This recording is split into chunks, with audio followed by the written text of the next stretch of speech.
اعوذ باللہ من الشیطان الرجیم، بسم اللہ الرحمن الرحیم۔ السلام علیکم ورحمۃ اللہ وبرکاتہ۔ گھر والوں پر خرچ کرنے کی فضیلت۔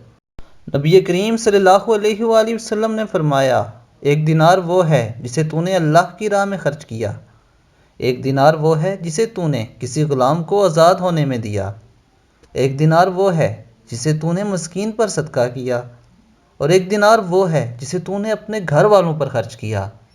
ان سب میں سب سے عظیم اجر اس دینار کا ہے جسے تو نے اپنے گھر والوں پر خرچ کیا۔